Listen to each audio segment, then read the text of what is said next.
moving on to the sideline seven, so it's the same seven questions for every guest. What is your favourite quote? My favorite quote would probably be, God, there's loads of quotes, but hard work beats talent when talent doesn't work hard. Yeah. Um, I guess like that's probably one of my favorite quotes. Um, like if we work hard, it shows. Like, but you will never beat someone who's just talent. You have Mm, to work hard. You yeah. definitely have to work hard to get where you want to be. So yeah, I really like Exactly. that quote. And it's something that players can really take now, which is interesting because they have the time to work. You know what I mean? Like, there's nothing else on, so you may as well go Yeah, practice. Like, exactly. Behind closed doors, this is when you're gonna progress the most and work on those little things that maybe like you wouldn't get to work on if you were in a team situation because it's constantly team based, you know? exactly, yeah. But yeah. Question two: the best sporting event you've been to, and you can say as a player or a supporter or both. Okay. Good. As a player, yeah, I suppose I'm always nearly playing. But the best one I've been to, I guess like I actually haven't been to abroad any like big games, NBA games or anything like that. But I the All Ireland's like All Ireland football, and then I would have been to a few professional games over in Valencia of the Valencian team playing. So yeah, they would probably be um my kind of favorite ones I've been to. You'll be waiting a few more years for the lads to win the Sam. Oh my God, I I know had the to throw poor that in things, there. but I had to throw it in there yeah, as a dub, yeah, yeah. yeah, yeah. um, um, we will, yeah, yeah, I know. looking back, what's the biggest setback or challenge so far in your career? Um, I suppose locally, touch wood, I haven't had any huge setbacks. I suppose every kind of injury is a setback, but it's how you deal with it. You wouldn't necessarily call it a setback. You call it, you know, how you deal with it is how you're going to progress. So, yeah, little injuries here and there have been challenging. But I've had no huge setback, thank God. Um, my biggest challenge to date with regards to game wise or just my challenge overall? I'd be interested to hear game wise as well. Um, yeah, I suppose my biggest challenge, that's a tough question. Maybe like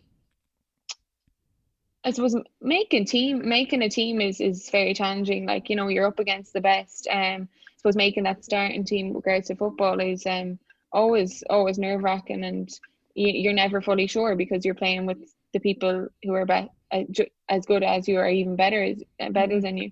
Um, I my biggest challenge, I suppose, every game to me is a challenge. You know, I'd be very competitive, so I take every game, whether you kind of know you're going to win it or you don't. Um, it's always going to be a challenge. So yeah, I guess I couldn't really answer that. I'm going to think about that kind of after yeah, this. But I put you on the spot with that yeah, one. no, Yeah.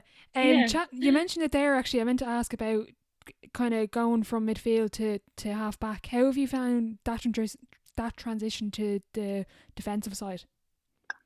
yeah.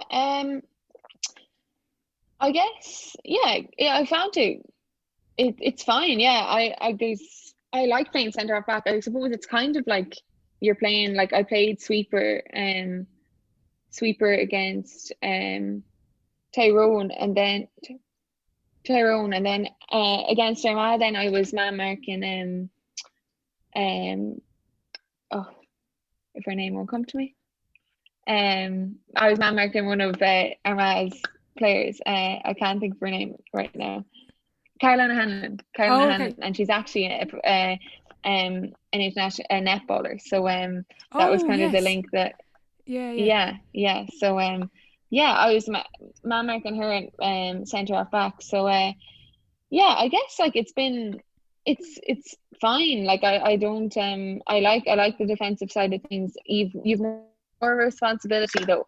Mm, In comparison to like midfield, you're kind of not that you don't have a responsibility, you don't have a job, but like you're kind of more like able to freely go around kind of. mm. but when you're on someone, it's kind of, there's a bit more pressure, and I kind of found that, especially playing the last few games at Mayo there, that it's being a back is a lot more taxing than you think, like, you know, when you're Yeah. actually in the position. Yeah. But yeah, no, I definitely like it. It's definitely a rewarding position, because once you do your job, you turn over the ball. It's like in basketball, when you turn over the ball, when you get to see it, like, it definitely is a very rewarding position. But yeah, no, it was grand. It was grand, and I enjoyed it. That's good.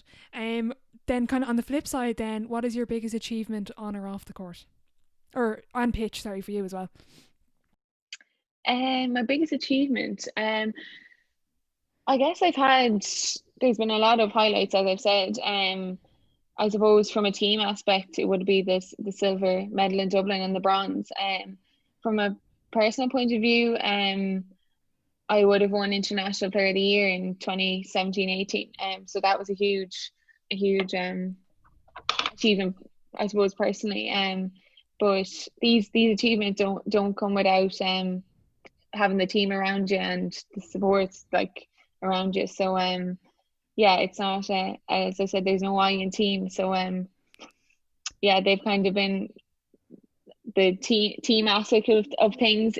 You don't get these individual awards unless you're surrounded by those people. So Mm-hmm. yeah, that would have been a highlight. And then God, I really a lot of kind of like achievements team wise, and you know, I won a few awards and, you know, stuff like that. But yeah, and then I division. You're kind of coming from a personal point of view or a team point of view, like. We can go with both. Yeah, I suppose, like, they would kind of be my main ones, and then Division One Player of the Year then in 2018 and that. So yeah, they were achievements, but and I suppose they've got me where I am today, but they wouldn't come, as like I said, without having that team and the supports and family and friends around you. So Absolutely. yeah. Looking back, then you're only 20, as you said, but what advice would you give your 18-year-old self? Yeah, my 18-year-old self, advice, I guess, is to just work hard. As I said, like, I would be very competitive, so I always like to, if I see that I'm lacking in this, I'd be very critical of myself. But like every athlete, you're critical Yeah. of what you do wrong and stuff like that. But advice, yeah, would just be to work hard and never give up, like, no matter how much you're up or down the game. Um, but yeah, and keep going, because you are where when I was 18, I suppose. I guess I wouldn't have necessarily given myself advice, but like question kind of is in that way, like I suppose I have thoughts in my head that if I work now, I'm gonna be where I am today, and that's what Yeah. I suppose I'm saying to now. If I work hard now, then it's gonna benefit me in the future, you know. So Mm-hmm. Yeah. yeah. That's a good answer. Dream dinner guest and why? And it's I should actually change the question to dinner party, because everyone just seems to throw in people. Who would it be for yourself? Dinner, God, there's a lot of people I suppose I'd like to come to my dinner, but God, there is loads of people. I suppose sporting wise, like um, maybe like maybe like suppose someone who like isn't, maybe like Kobe Bryant or Katie Taylor, or one of those big sporting stars. I admire Katie Taylor, but she's necessarily from Ireland, so I kind of, I don't think I'd ever get the chance to have dinner with Kobe Bryant, you know, that kind of way. But Yeah, yeah, I know what you're saying. yeah, no, that's a funny question. Yeah, Yeah. I suppose it kind of be Last question then. If your life was a book, what chapter would this be called? the unknown. Okay. I suppose with regards to COVID and everything, that would be, Yeah. I know, not the unknown. I suppose I'm in my 20s now. Um, so the chapter of a book, um, maybe this chapter would be called Prime. Okay. Prime, I suppose, Yeah. as in like my 20s are going to be my prime years of my my sporting career. So but I guess then I'm kind of I'm narrowing it down to like 20s to 30s, but maybe prime, yeah. Yeah. Okay, so we've big things to expect then over the next 10 years. Ah, well, I don't know. I suppose I could have, if I was answering this when I was 16, I could have said, well, these are my prime years, you know. But Yeah, yeah. yeah, because you're always developing. So I don't know. I kind of just said unknown because right now everything is so uncertain and unknown. But Yeah, exactly. yeah.